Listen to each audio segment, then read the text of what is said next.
Salut tout le monde. Ouais, j'arrive pas à m'y faire, un casquette, y'a rien à faire.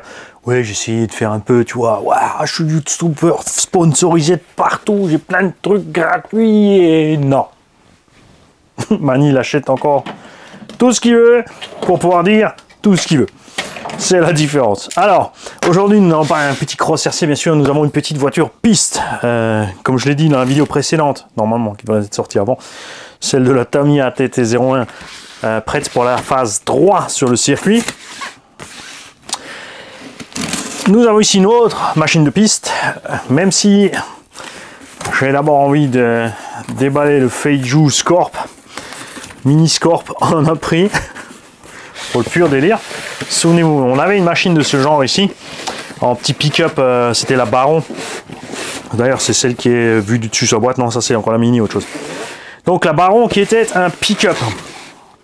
Style Arma Infraction, en charbon, en taille, c'était quoi, du 1/16e par là, donc la taille des Latrax. J'ai préféré un petit peu par rapport au Latrax pour la tenue de route globale dehors sur le goudron avec ses pneus d'origine.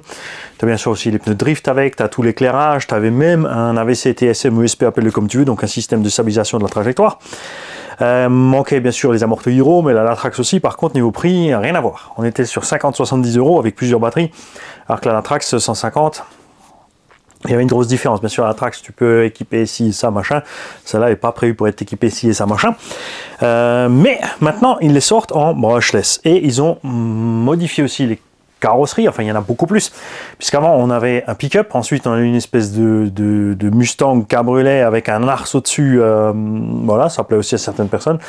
Alors ils ont rajouté la Mini, une Volkswagen Coccinelle, et une Mini pick-up et plein d'autres engins. D'ailleurs la Mini pick-up est là-dessus, vue du dessus, puisque là donc tu as la benne à l'arrière, ils ont fait une infraction avec une base Mini, moteur à l'arrière en sticker bien sûr, et on va voir ce que ça donne. Ce que je suis curieux de savoir, c'est si elle est plus courte. Tu peux aller voir, parce que théoriquement une Mini c'est plus petit que l'autre. Alors je sais pas s'ils ont gardé le même châssis, s'ils ont effectivement fait un châssis court. Et ce coup-ci donc on l'a pris en brushless. Alors j'avais pas d'intérêt spécial de le faire au départ, mais c'est vrai que maintenant qu'il y a le circuit moquette, est-ce que ça vaut pas le coup de faire un petit tour sur la moquette avec cette machine? Que voilà. Pourquoi j'ai pris la Mini? Parce que ça fait vraiment mini.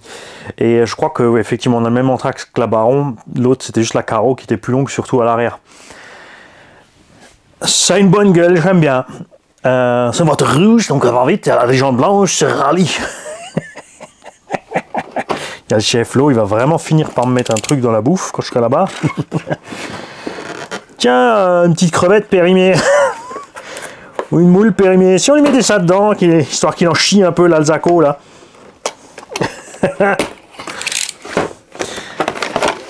Et voici donc le bestiau existe en pack bien sûr avec 1, 2, 3 lithium-ion pardon. Normalement c'est ce qu'il y a dedans. La boîte c'est vrai qu'elle est sympa, c'est bien foutu. Après souvent pendant le transport elles sont abîmées, c'est pas très grave. La radio est grossière, on peut pas attendre grand chose d'une voiture entre 70 et 100 €. Hein. Elle est grossière mais ça suffit. On a ici la voie 3 qui va être je pense pour gérer la lumière. Ici on a un interrupteur de double position carrément.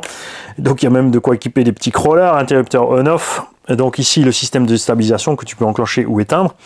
Le trim de la direction. Le dual rate de la direction. Et les inversions. Tu peux pas brider les gaz par contre là-dessus. Et avec le chargeur et une batterie. Moi j'ai pris une batterie parce que j'ai déjà plusieurs batteries. Donc c'est pas la peine d'en prendre plusieurs. Tu vois comme toujours les petits trous de drift avec. Attention bien sûr si tu drifts, surtout avec le brushless, c'est que tu vas faire mouliner la bête et que tu vas pas forcément te servir. Donc tu vas pas avancer beaucoup, donc pas de ventilation. Les diffs, les pièces de transmission, tout ça, ça va monter en température. Aussi au début. Mais je vous l'avais dit que ça allait arriver. Évidemment, les pièces de rechange de ces machines-là n'étaient pas spécialement disponibles. Mais les premières sont sorties à 50 ou 70 €. Machine qui s'avérait être endurante, efficace. En charbon, on était quoi, un petit 40-45. Donc, faire un petit circuit dehors ou à l'intérieur, c'est parfaitement possible. Là, par contre, on est sur la version brushless. Il y a l'éclairage, attention, qui est relié donc toujours à son récepteur. La carreau, bien sûr, c'est pas du Lexan, c'est une espèce de PVC. Après, normalement, on ne devrait pas être trop violent que l'engin, mais une calandre complète à l'avant vissée à l'intérieur. On a un nouveau profil de pneu, bien agressif, toujours sans mousse. Hein. On va voir s'il est collé. Il est collé à minima. On va voir ce que ça donne. On a des carrons CVD acier avant et arrière, et donc un petit moteur brushless. Si j'arrive à virer le radiateur, sort de là. Je vais arracher le moteur. Alors ça c'est la version brushless avec une batterie, il faut compter une centaine d'euros. La version brushless, la version brushed est à 70 euros par là. On n'a pas... c'est la même boîte pour les deux modèles, donc on te dit pas ce qu'il y a comme moteur brushless à bord. Donc toi tu vas dégager, c'est bien sûr écrit sur la page de vente. Voilà, il est collé. Un 2435 en 3900 kV. On nous annonce ici 70, j'ai vu des annonces à 80 km/h. Il n'y a pas besoin qu'il aille forcément à 70-80. On a malheureusement que des ressorts de suspension. Ça c'est dommage. On ne peut pas brider le débattement, autre que d'aller démonter la morteau et de mettre quelque chose sur la tige pour remonter les suspects. Évidemment, si tu enlèves les cales, l'engin va être plus bas, mais il va être plus mou aussi. Ce n'est pas forcément le but. Là, on est vraiment super ferme. Mais à voir ce que ça va donner sur la moquette. Je pense qu'on va avoir vraiment un bon grip avec ces pneus. On a une lithium-ion à bord. Donc 7,4 volts, 1200 mAh. Donc déjà plusieurs de ces packs. C'est franchement cool parce que tu trouves des packs de 3 pas chers. Attention cependant au taux de décharge. Hein. Il y a des batteries qui ont un taux de décharge qui ne sera pas suffisant pour faire fonctionner vos véhicules, donc faites bien attention à ça. Généralement c'est entre une vingtaine de C, maintenant il commence à en faire qu'il y a une trentaine de C de taux de décharge d'ailleurs. Est-ce qu'il a écrit quoi que ce soit là-dessus sur le taux de décharge? Non. Donc méfiez-vous avec ce type de batterie. Il y en a plein qui se disent déjà je vais prendre les batteries des cigarettes électroniques. Souvent celles-là n'ont que 10 ampères de taux de décharge, donc méfiez-vous, faites bien gaffe avant de constituer vos trucs pour vos packs. Le récepteur fait variateur et aussi donc gère l'éclairage. Et donc maintenant passer pour le brushless. On va mettre les pipilles dans la radio et on va faire un petit essai rapide statique. Alors oui, ça commence à faire une tonne d'essais à faire. Hein. Mais justement, je profitais du SAM 68, du circuit indoor pour faire tout ça. Évidemment, ça, enfin, en brushless, donc gaffe, évidemment, dans la maison en brushless, ça aurait été bien que ce soit bridable. C'est vrai que si tu brides cette machine à 20 à l'heure pour un gamin en brushless, il roule 1 heure. Ça, faut y laisser. On va voir si on a un peu de jus. Normalement, elle est en stockage.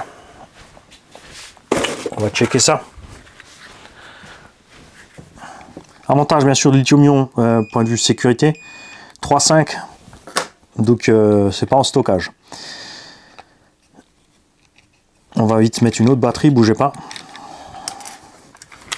J'aime bien le système aussi, tu vois ici tu as juste la petite languette à tourner. Avec le brushless, elle est aussi beaucoup plus légère qu'avec le charbon, enfin beaucoup plus légère, un peu plus légère, même si c'est un mini moteur charbon pas trop lourd, ils n'ont pas mis un gros. On a un petit cerveau aussi, 9 grammes, on appelle ça cerveau plastique avec le sauve-cerveau dessus. On va tester le sauve-cerveau délicatement. Attends, on va le faire avec la direction, ça sera plus simple que de forcer dessus et de le faire craquer. C'est un 4 roues motrices sans diff central, transmission fermée.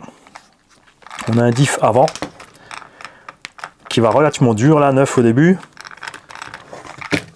Et le diff arrière, pareil. Hein. Ouh, ça va très dur cette histoire. On verra une fois qu'on aura tourné. Tout simplement.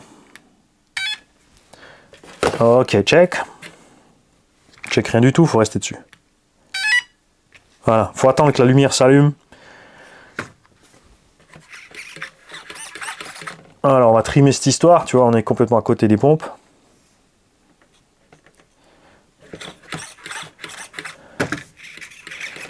Pas super rapide, quelques petits à-coups. Voilà, sauf cerveau beaucoup trop serré. On va vérifier cette affaire. Oh, quoi que ça va. Ça va. On va mettre tout doucement gaz.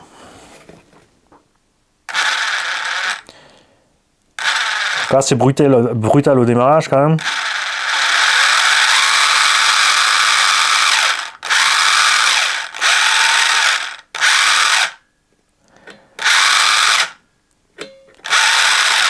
Alors, frein proportionnel, ouais. Marche arrière, ouais. Ça n'a pas l'air extrêmement brutal. Est-ce que cette batterie est chargée? Ça se trouve, elle est vide aussi. Non, 4,10. On va vous mettre la carrosserie pour vous montrer ce qui se passe avec les feux. Parce que là aussi, ils ont fait fort, évidemment. C'est quelque chose qui était inimaginable quand on était petit haut à ce prix-là. Un petit engin comme ça, brushless en lipo. On va vérifier aussi si on a des roulements à billes là-dedans. Alors attention au sens de branchement. Il y a un détrompeur, mais c'est vraiment tout petit.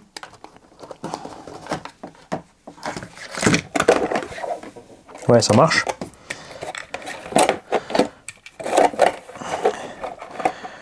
On a donc l'éclairage arrière par le dessous ici, avec un bel extracteur. Moi j'aime beaucoup le look des jantes. Et devant on a des Angel's Eyes, là tu vois pas, tu vois, c'est en rouge et en blanc. Et en fait tu peux changer ici, en appuyant sur l'interrupteur, tu peux éteindre. Tu peux allumer sans les Angel's Eyes, tu vois, tu as juste les feux. Tu peux mettre les Angel's Eyes. Tu peux mettre que les Angel's Eyes.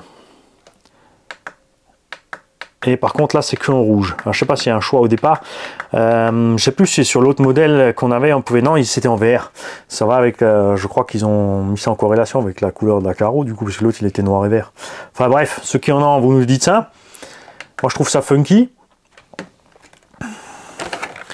Et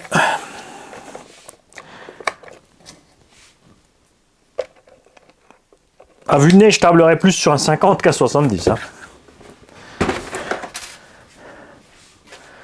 On va quand même vérifier quelque chose.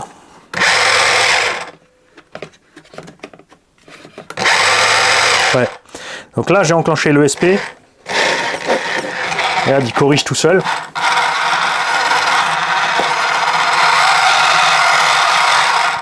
Là, on l'a viré. Là, on va diminuer la direction pour voir. Effectivement, direction diminuée. Là, on la met à fond. Donc là, elle va beaucoup trop loin.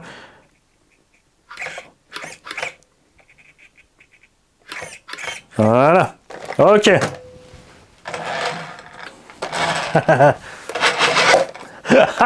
C'est quoi cette affaire? Alors là, il a octé, on ne sait pas pourquoi. Peut-être la batterie qui n'est pas réveillée. Juste vite voir. Ouais, elle est rêche à rouler. Oh là là. Ah, Gigi m'a mis un piège avec le lin.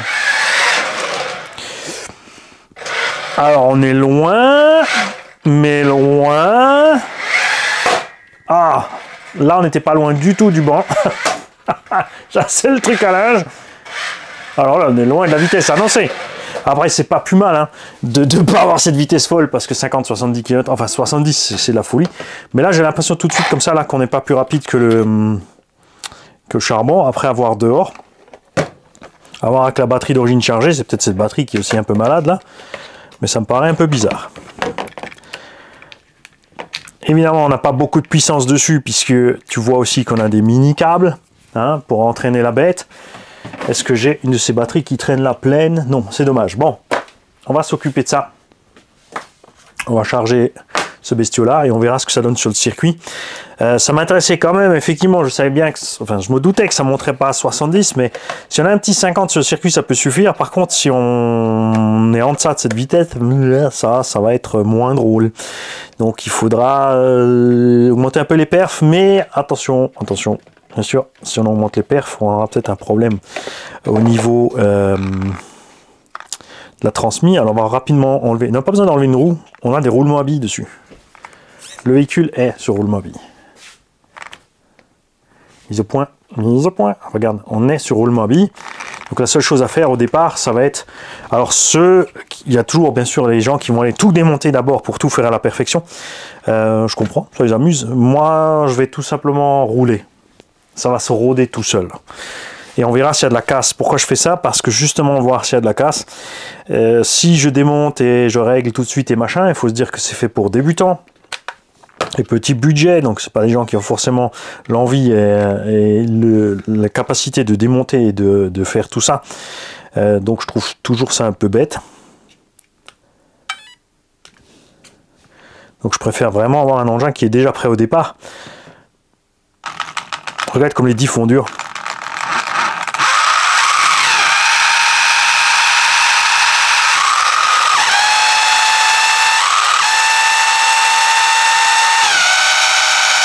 Ça le fait forcer à mort, t'as vu ça? Donc il va falloir s'occuper de ça.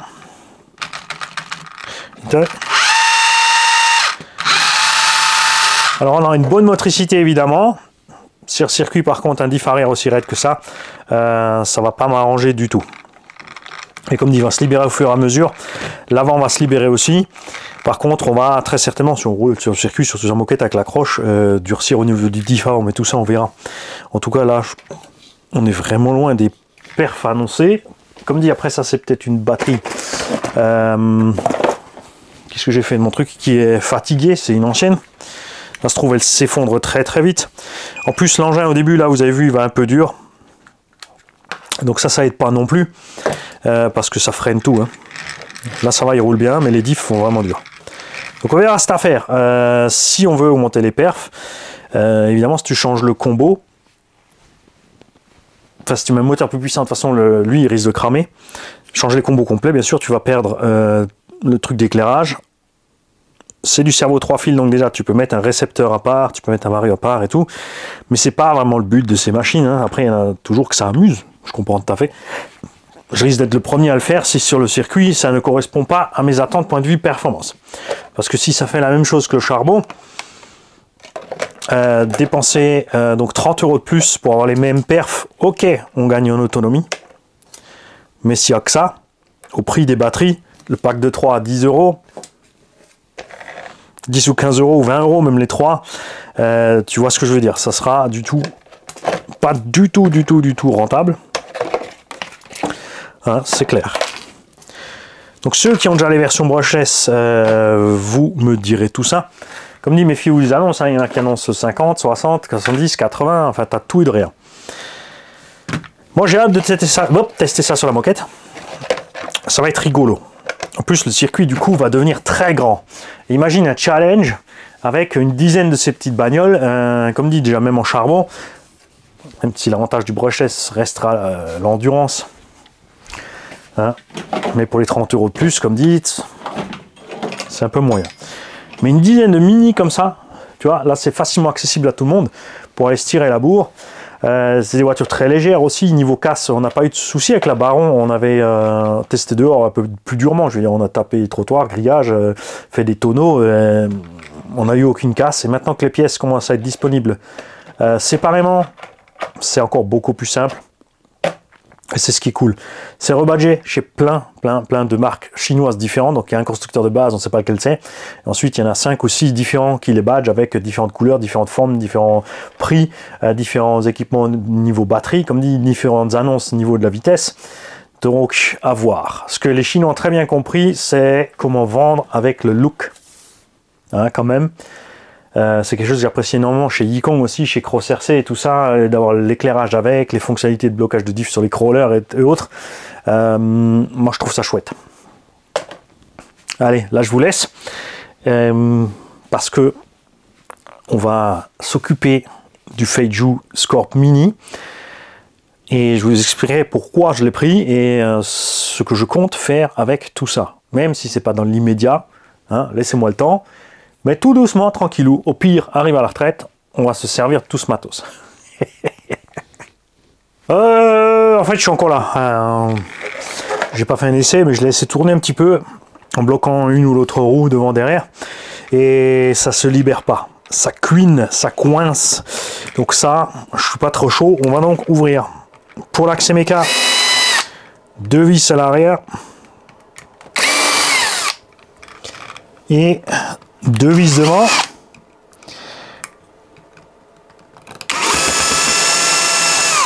Les vis de l'avant sont beaucoup plus longues que les vis de l'arrière.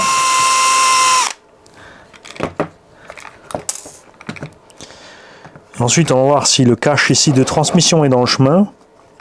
Ce que je pense. Ça serait bien qu'il ne le soit pas, ça serait plus simple. Non. Donc 3 vis sur la partie arrière du cache transmis. 3 vis qui ont la même taille. Attention, il y a une vis. T'inquiète, je vais m'approcher pour te montrer. Qui est en pas métrique. Regarde. Tu as une seule vis à l'arrière. Là. Qui est en pas métrique. Elle va ici. Côté externe du moteur. Les deux autres sont en plastique. Ont la même longueur que les vis qui sont ici à l'arrière. On va donc sortir ce diff de là. On va déclipser les amortos, ça va être plus simple.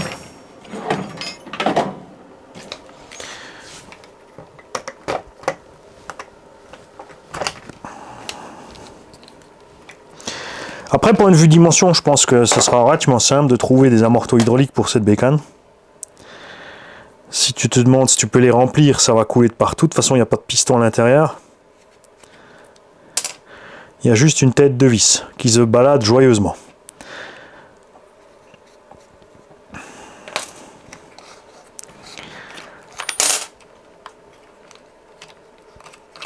On n'est pas en CVD à l'arrière, j'ai une bêtise en plus, regarde, on est en dogbone à l'arrière, c'est juste devant les CVD.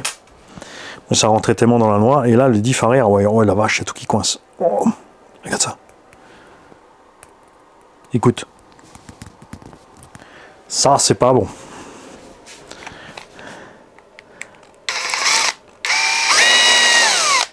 Ça, c'est du métrique.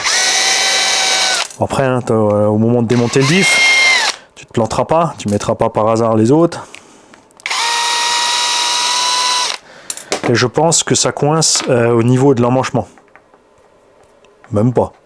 Et sur roulement aussi. Hein. Si, c'est celui-là en plastique. C'est là que ça coince. Donc on a 2 satellites à l'intérieur, un seul planétaire. 2 planétaires de satellites, je veux dire par contre. Regarde.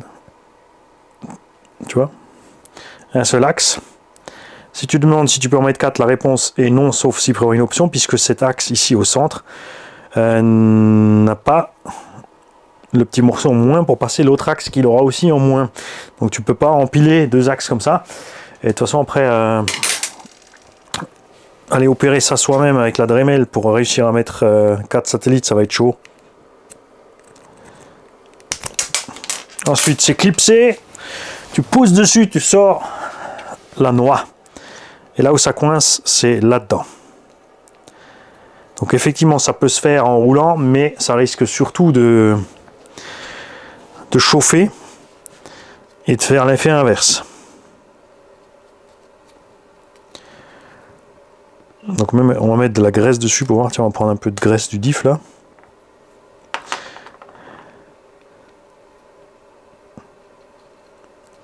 Pas terrible, hein?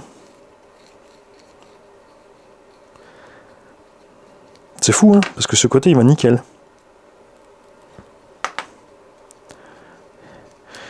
Alors là, si tu veux travailler dessus, par contre, il faut du papier hyper méga fin. Parce que sinon, tu vas endommager la matière. Et tu vas faire l'effet inverse. Tu vas créer une surface abrasive. Là, c'est du 10 000.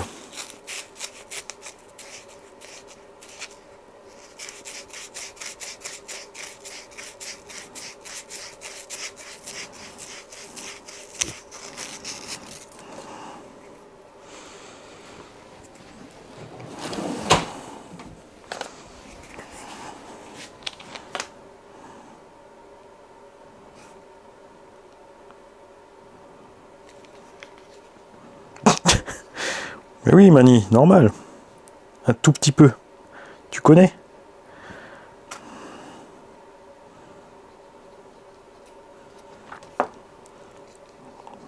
Toujours un point dur.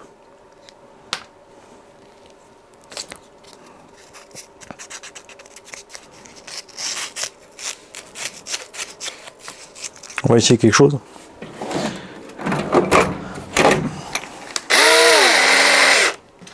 Tu vois, déjà ça, pour un petit haut, ça devient déjà un problème. Après, comme dit, hein, ça, en roulant normal, ça peut-être se faire tout facilement, mais on n'est pas sûr. C'est pas assez dehors pour pouvoir le choper. Je vais essayer de le choper par là. Attention de surtout pas abîmer l'empreinte devant, hein, qui va dans le planétaire là, parce que sinon ça va pas aller du tout. Ouais.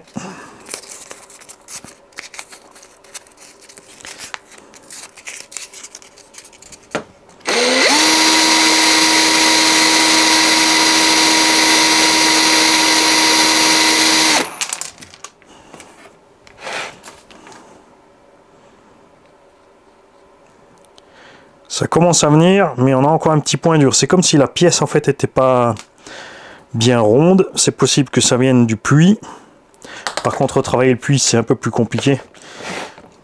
Il faut avoir un petit outil cylindrique passe pile à la taille. Je te déconseille d'y aller au forêt.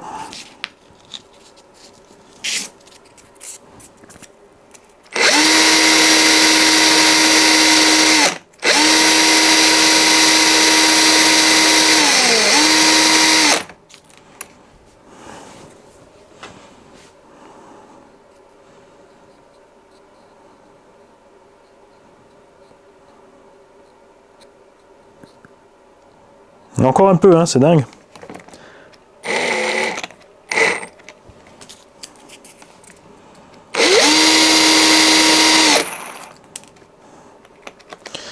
Je veux pas serrer trop fort le mort parce que je veux pas abîmer.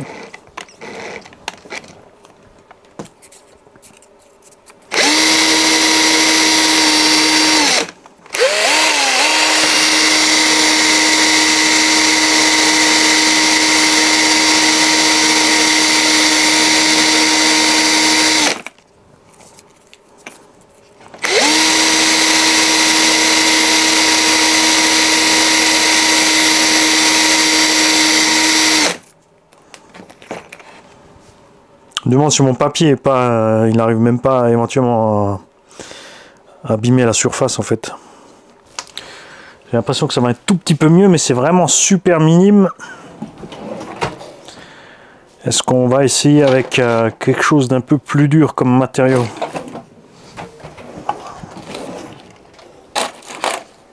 Ouais, on va essayer avec ça. On va essayer avec ça et on va repasser le fin derrière. Parce qu'on va pas y passer non plus la journée à faire cette pièce.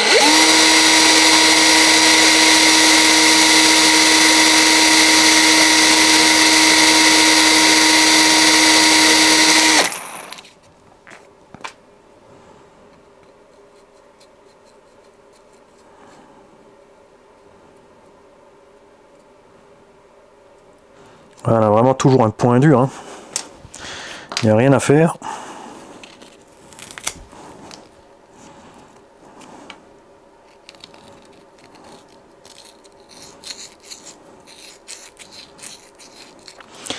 Pourquoi j'insiste là-dessus? Parce que, comme dit, en roulant sur le circuit, on va toujours être gaz-frein, ça va chauffer. Et on risque de faire fondre une pièce. Ce qui est pas cool.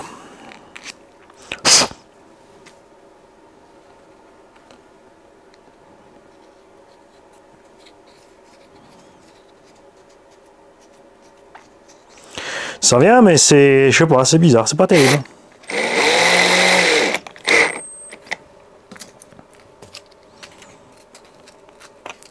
On va pas t'attaquer à la lime quand même.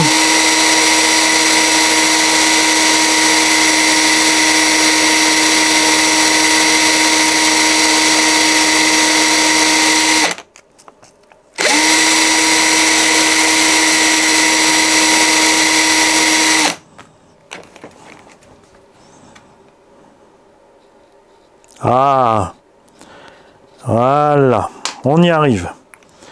On y arrive. Donc, faut mettre quand même Faut pas y aller trop lentement non plus quand même finalement.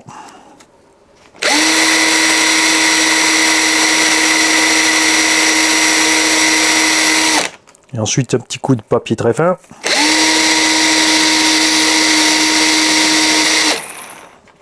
Histoire de bien polir la surface.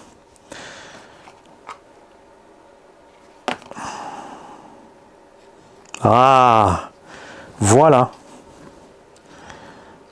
Maintenant on fonctionne tout seul.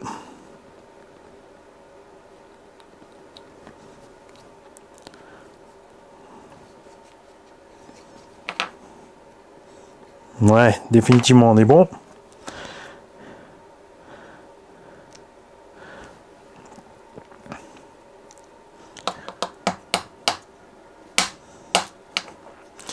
Tous les spécialistes des mini-machines là, qui avaient déjà tout essayé, ces trucs-là, lâchez-vous dans les coms. Hein.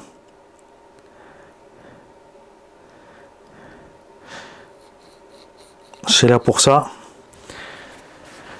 Alors on va mettre de la graisse très fluide parce que je veux pas que le train arrière justement me pousse trop aux sorties de virage. Donc j'ai encore de la Tamiya céramique.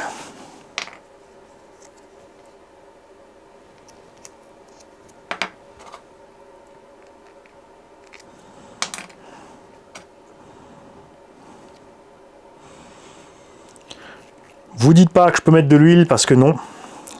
L'huile va ressortir comme tu l'as rentré. Sauf peut-être à l'avant si tu veux utiliser une huile dure. Hein. Enfin vraiment très épaisse vu qu'il n'y a que 2 satellites dedans. Il y a beaucoup de place. Il faudrait vraiment mettre quelque chose de dur à l'avant.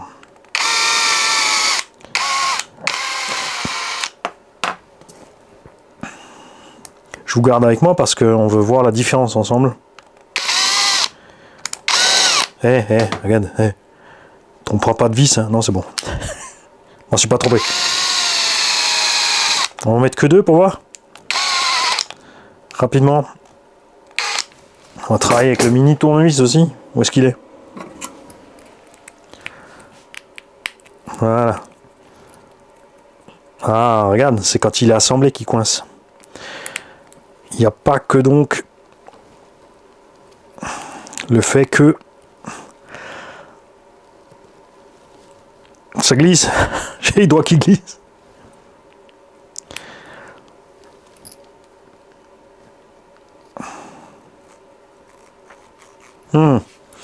Commence à m'embêter celui-là, t'as vu? C'est pas seulement le pluie qui coince, c'est quand il est assemblé.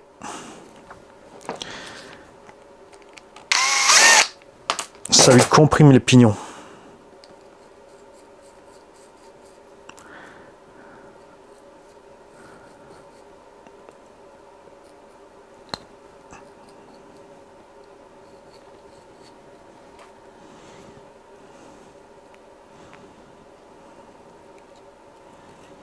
Tu vois là il marche nickel. Enfin nickel c'est un grand mot mais ça marche quoi. Et quand on y met les vis c'est mort. Alors ce qu'on va faire c'est qu'on va les mettre à peine en contact. Par contre tu peux pas te permettre le luxe bien sûr de lui laisser du jeu. Il faut quand même que tu serres comme il faut ton bins.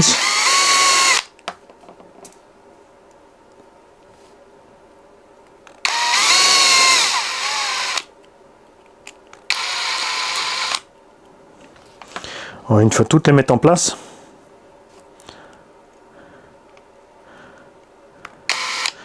Ce qu'il faut voir aussi quand tu as un puits comme ça qui coince plus qu'un autre, il y a une roue qui va tourner plus dur que l'autre. Ce qui n'est pas non plus avantageux.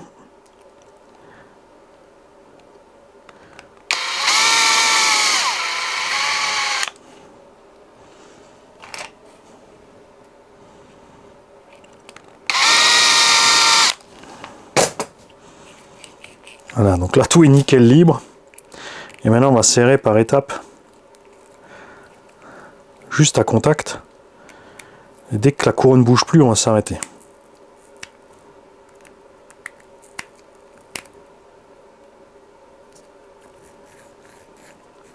Ouais, ça le freine direct. Hein.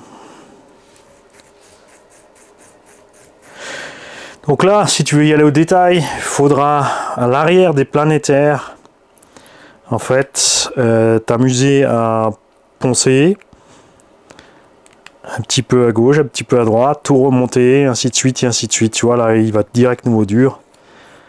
Bon, ça, par contre, ça devrait se libérer. Hein.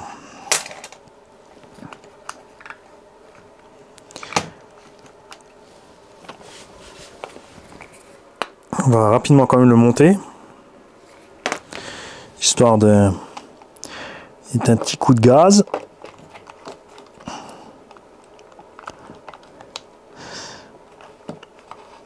Alors... je me souviens plus, c'est sur la version charbon qu'on avait. Est-ce que les cardans étaient en métal ou en plastique? Après, sur les mini engins comme ça, j'ai rien contre les cardans en plastique. Hein. Franchement, Tamiya et Kyosho Company, ils maîtrisent ça à merveille. C'est léger, c'est flex. Ça morfle pas vite.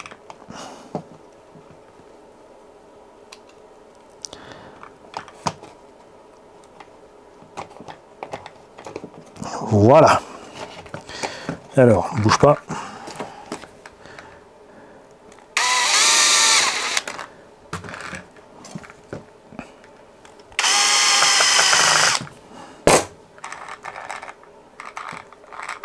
Ah, ça va quand même beaucoup mieux. Ça va quand même beaucoup mieux une fois monté. Donc la vis, attention avec le poids métrique, et voilà. Toutes les autres courtes, elles vont là. Et là.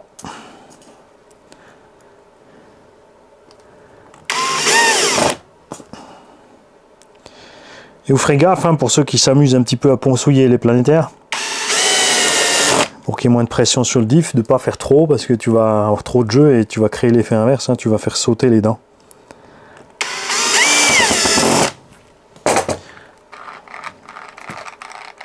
Ouais, là on est quand même passé dans le crémeux. Bouge pas.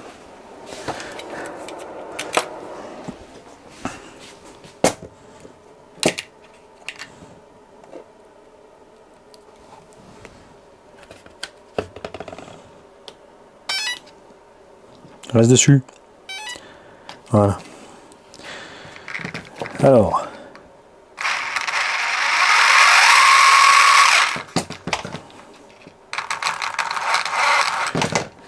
Test fatidique donc à l'arrière. Ouais, ça va un peu mieux.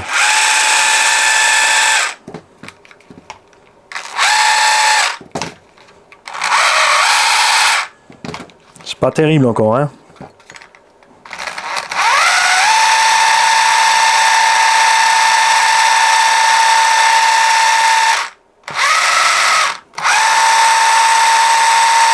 Je vais le laisser tourner un peu.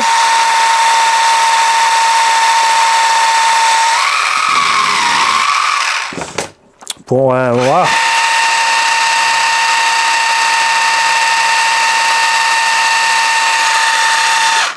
Pour voir si, comme avant, une fois qu'on a fait chauffer, il coince et il couine. Non, là il va bien.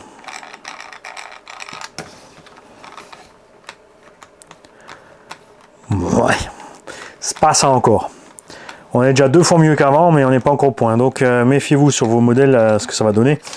L'avant, on va le laisser stock. On va voir ce qui va lui arriver. Il n'y a que comme ça qu'on saura de toute façon. Hein.